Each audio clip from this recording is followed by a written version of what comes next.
So we're going to Qatar in Arabia. For me, I think we are getting to the climax little by little. That will be the race 23 of the season. It's been a very, very interesting season so far. At least the second part of the season has been entertaining, quite interesting. I've enjoyed it. It has been nothing short of entertainment. Last week, the Las Vegas GP brought a lot of excitement, great racing. We saw Max Verstappen being cautious, doing his thing to make sure he wins the fourth Drivers' Championship of his career, in which he did in spectacular style. He came fifth, nothing to lose, and he won quite well. No strings attached. Now, also, we saw some penalties not given, and we saw the Ferrari boys having their own fair share and dose of criticism to a point. But Qatar is going to be another beast of his own. Last year, if you remember, Qatar Grand Prix brought a lot of hiccups to drivers. The drivers had a bad weekend, especially because of the heat. But now, I think the heat will not be as much as it was in 2023 because the Grand Prix is very close to December.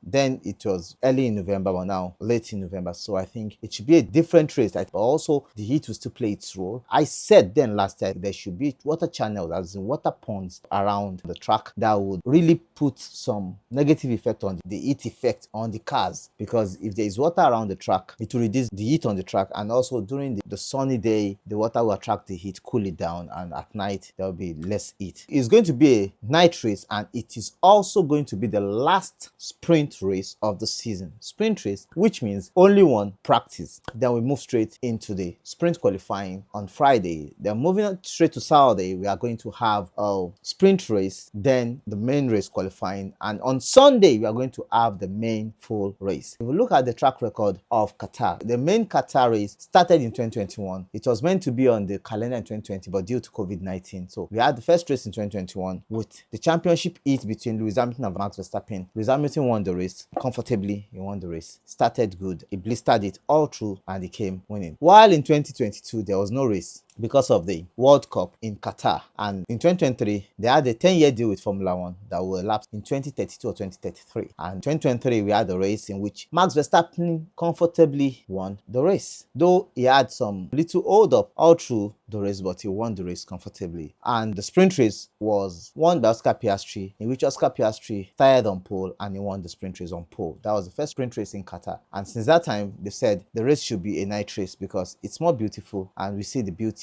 of the GCC of the Arabia in the night. If you notice, the Saudi Arabian GP is also at night. The Dubai GP, the Abu Dhabi, now totally a night race. It will start around 3 p.m. at the GMT, but over there, 3 hours ahead, that's around 6 p.m. So it's also a night race. And we also have the Saka race, which is the Bahrain race, also a night race. So it's getting beautiful in that region with night races. So it's going to be a beautiful race. The race has been held twice, and drivers with most wins, Lewis Hamilton and Max Verstappen, they've won one of each of the two races we've had there. Now, constructors, we have Mercedes and Red Bull winning one each. That circuit is the longest circuit on the calendar. We have a 5.419 kilometers, that's a 3.367 miles, with a race length of 308,611 kilometers. That's a 191.762 miles, and a 57 lap race. Last year, like I said, Max Verstappen pole position, Max Verstappen won the race, with Oscar Piastri that won the sprint race coming second and Lando Norris coming third. Max Verstappen took the fastest lap of the race. He has won the 4th championship, but he's not ready to drop down the reins. Now, going into Qatar, I think it's going to be an interesting race, like I said at the beginning, because we're having 4 contenders. We're having the Red Bull, which are no more in contention for both the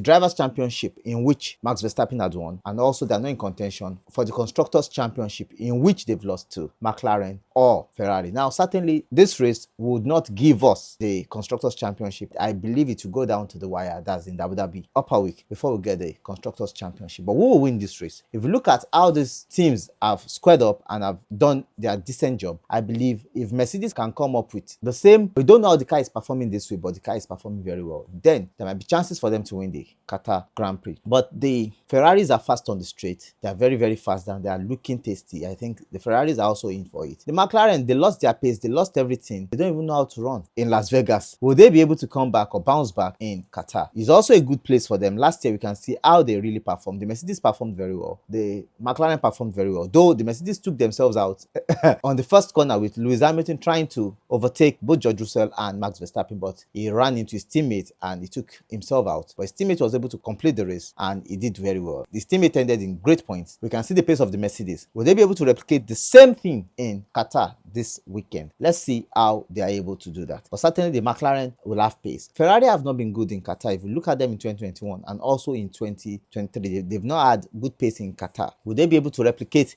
that same not having good pace, or the straight line speed in which we see they having? Will they be able to replicate it in Qatar and show some decent pace and show that they can bring up a good car or a good competition against next season in Qatar? Let's see what will happen. It's going to be very interesting. What do you expect? I think we are going to have 2 stops. That will be the strategy, and probably the heat is going to play a big role, though Formula 1 is trying to bring up an hypothermal cooling effect that might turn the hot heat into cold heat for the drivers, to bring cold heat into their hands and also their face, to cool them down during the race because of the effect of the heat. So I think they are going to do that, not this year but next year. But I think they still need to put ponds in some strategic places around the track. So the track is not so abrasive as the Las Vegas GP, but I still believe they will come with the C5 as the soft, C4 as the medium, and C3 as the hard. I think that's what they'll come with, because probably we'll be having a 2-stop. Now, in 2023, we saw that they've made a lot of changes to the track because of what happened in 2021, that we had the curbs eating up the tire and chewing the tires or busting the tires. We had George Russell for Williams, we had Valtteri Bottas for Mercedes, and we also have the second Williams driver, Nicolas Latifi, having their tires busted in Qatar. So I think that has been taken care of. We won't be having that, but the curbs are still very delicate. They need to know how to run the curbs in Qatar. So for me, the track is not that as abrasive as the Las Vegas track, but we might still have a 2-stop strategy, probably for some runners, while we have 1 stop for some runners. So it depends on what they want to use. Now, the braking is like 3/5. The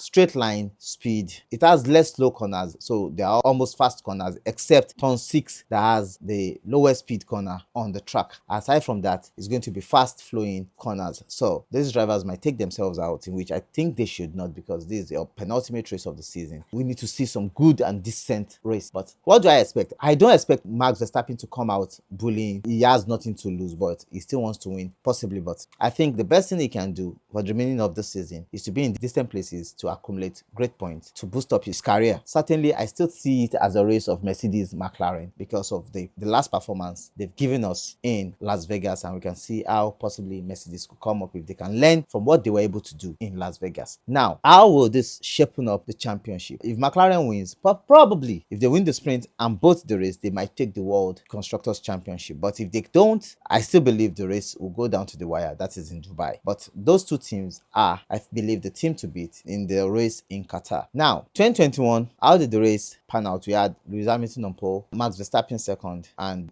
going into turn 1, Lewis Hamilton just disappeared and Max Verstappen had to scrape his way to come to the end of the race second. But Lewis Hamilton had the dominant race in that race. And last year, like I said, Oscar Piastri got into pole position for the sprint, led his teammate that has always had the bad start, that's Lando Norris, and got into a good decent position. George Russell overtook him. He overtook George Russell back and he was able to command the race to the end. In fact, that's for the sprint race. But Max Verstappen, he never took it lightly in the main qualifying and in the sprint race. He commanded the race and he won the race beautifully. Will he be able to do that again and bring in the Red Bull that later complied in Las Vegas and make it more compliant in Qatar? It's up to us to see in Qatar. Like I said, we are going to enjoy that race. We are going to have a good time. It's going to be in the evening and we are going to have a lot of popcorns to eat for that race. You don't want to miss that race. Like I said, Max Verstappen has taken the championship already. It's just the Constructors Championship decider. So there's no much heat, but I believe some drivers will still bring a lot of heat because the midfield pack is still there. As is leading by 1 point. Our opinion, the bad race in Las Vegas, will they be able to come back and give a good account of themselves? Yeah, let's see what they can do. Also, will the AS team be able to keep